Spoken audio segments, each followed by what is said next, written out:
नायशा एक happy family की लड़की। नायशा की दुनिया एकदम परफेक्ट थी। उसका एक प्यारा परिवार था। मम्मी, पापा, दो बहनें और एक भाई। मम्मी हिमाचल की थी और पापा दिल्ली से। उनकी शादी दिल्ली में हुई थी और यहीं पे नायशा का जन्म हुआ था। एक नॉर्मल मिडिल क्लास लाइफ थी उनकी। ज़्यादा अमीर नहीं, लेकिन प्यार और सुकून से भरी। नायशा की बचपन की यादें। मम्मी प्यार से नायशा के गाल खींचते हुए, मेरी पहाड़ी बेटी, पता है तुझ में मेरे गांव वाली मिट्टी की खुशबू है। नायशा मुस्कुराकर, हाँ मुझे भी हिमाचल सबसे ज़्यादा पसंद है। यहाँ दिल्ली का शोर नहीं होता, सिर्फ शांति होती है। मम्मी हमेशा कहती थी कि हिमाचल की हवा और वहाँ के पहाड़ एक अलग ही जादू रखते हैं, और नायशा को भी वही जादू महसूस होता था।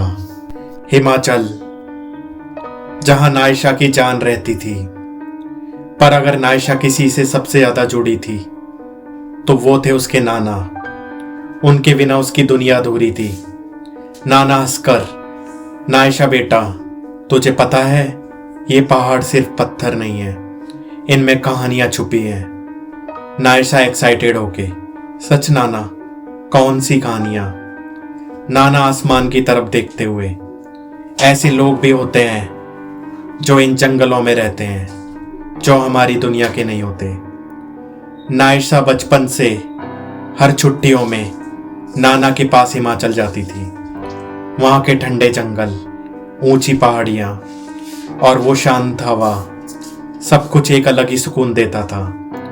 नायशा जंगल में भाग रही है, एक छोटी सी बच्ची की तरह, हंसी से गुनगुनाते हुए।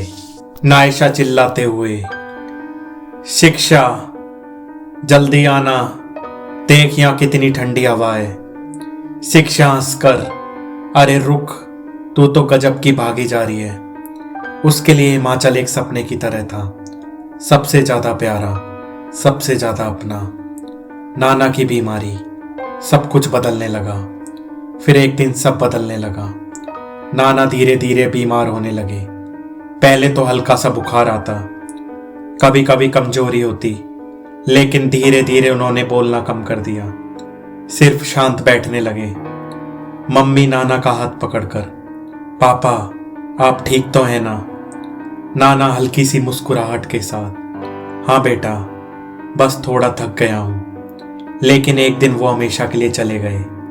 नायशा के लिए ये सब एक सपने की तरह था जो एकदम से टूट गया हो। नाना के बिना हिमाचल वैसा नहीं लगता था।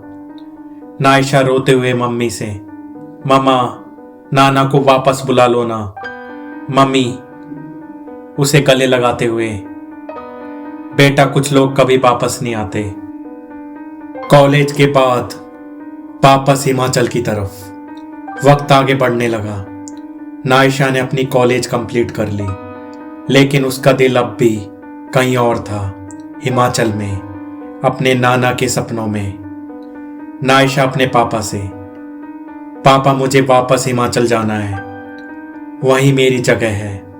पापा थोड़ी चिंता के साथ, लेकिन बेटा तू अकेली कैसे रहेगी वहाँ?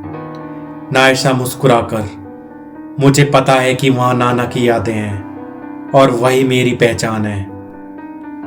और इस तरह नायशा अपनी दुनिया छोड़कर वापस हिमाचल चली गई, बिना जाने की एक अनजान नज़र उस पर पड़ चुकी है, एक ऐसी नज़र जो उसे कभी नहीं छोड़ने वाली। चैप्टर 2, नायशा की नई दुनिया। हिमाचल की पहाड़ों में एक नया सफ़र। नायशा अपनी फैमिली की सबसे छोटी बेटी थी, जो हमेशा प्यार और लाड प्यार में पली थी। दो बहनें और एक भाई, मम्मी पापा का सहारा, और सबसे ज़्यादा प्यार करने वाले नाना जी, जो उसके दिल के सबसे करीब थे। नाना जी हिमाचल के एक गांव में रहते थे, जहाँ की पहाड़ी हवा, घने जंगल और बर्फ से ढकी चोटियाँ नायशा के दिल को सुकून देती थी। बचपन से ही उसका वैकेशन वहीं बीतता था, और हर बार जब वो नाना जी के साथ पहाड़ों की गहराइयों में जाती, उनसे कहानियां सुनती, उनके साथ मंदिर जाकर दीप जलाती। तब उसे एक अजीब सी शांति महसूस होती, जैसे ये जगह सिर्फ एक गांव नहीं बल्कि एक दूसरी दुनिया हो, एक भूली बिसरी यादों का सफर। नायशा जब भी पहाड़ों के उन कठिन रास्तों पर चलती, जंगल के बीच में बैठे वो पुराना शिव मंदिर देखती, तब उसे अपनी बचपन की वो छोटी छोटी यादें याद आती। नायशा, पहाड़ों पे तेज मत दौड़, नाना जी हमेशा हंसते हुए से रोकते। पर नाना, ये तो मेरी दुनिया है, यहां मुझे डर नहीं लगता, वो हमेशा मस्ती में कहती। दुनिया की हर जगह एक जैसी नहीं होती बेटा, कभी कभी जो चीज हम देख नहीं सकते वो सबसे ज्यादा खतरनाक होती है। नाना जी की ये बात उसे उस वक्त समझ नहीं आई, पर आज उसे कुछ अजीब सा महसूस हो रहा था। वापस वो पुराना घर। जैसी नायशा ने घर का दरवाजा खोला, अंदर एक अजीब सा सन्नाटा था।